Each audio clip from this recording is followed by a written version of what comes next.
ఎవడో రాసిన బుక్ చదివి ఎవడో పెట్టిన కంపెనీలో కొన్ని లక్షల ఉద్యోగాల మధ్యన ఒక చిన్న ఉద్యోగం తెచ్చుకోవటానికి 20 ఏళ్ళు చదవాలా? చిన్నప్పటి నుంచి కంపెనీ పెట్టమనే మైండ్ సెట్ తో పెంచాలి గాని ఒకటి కింద పనిచేసి బానిస మైండ్ సెట్ తోటి పెంచుతారు ఎందుకురా? అసలు ఎలా చెప్తే అర్థం అవుతుందిరా? వాళ్ళలాగే పిల్లలు కూడా బానిస బతకాల.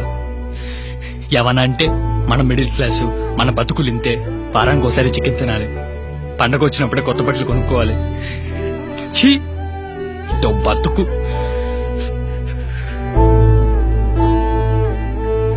వాళ్ళకి చేత కాకపోతే మనకి చేత కదా? మన జనరేషన్లో 90% మనలాగేరా. వాళ్ళ మాటలు వీళ్ళ మాటలు విని పెరుగుతాం, చదువుకుంటాం, ఉద్యోగాలు చేస్తాం. అవన్నీ ఎర్రిప్పు పుల్కాగాడి మాటలని తెలిసేలోపు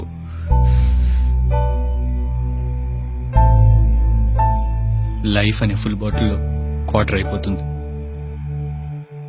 అంటే మన క్వార్టర్ని మనం తాగకుండా పక్కింటోళ్ళు ఎదిరింటోళ్ళు తాగేశారనమాట.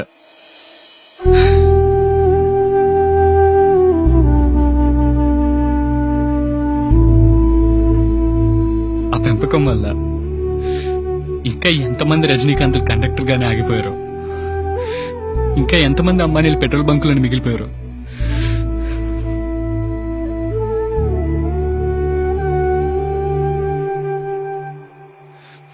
పసిపిల్లాడికి పాలు సరిగ్గా ఇవ్వకపోయినా పర్లేదురా, కానీ మాటలు నేర్పించేటప్పుడు బుజ్జి, చూడు చూడు, ఇది అమ్మ, ఇది నాన్న అనే పదాల కన్నా నా ఇష్టం అనే పదం ఫస్ట్ నేర్పిస్తే 127 కోట్లలో కనీసం 100 మంది సచిన్లోనే ఉండేవాళ్ళరా.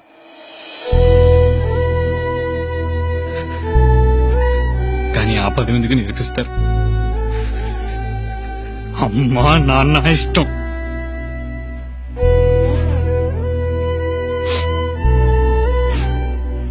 అది మాత్రమే నేర్పిస్తారు.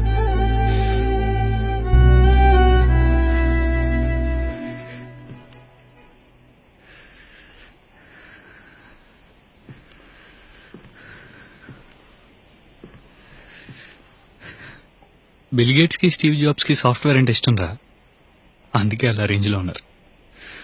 మరి మనకేమి ఇష్టం? మన ఇష్టాన్ని అడిగేది ఎవరు, చెప్పిన వినేదెవరు?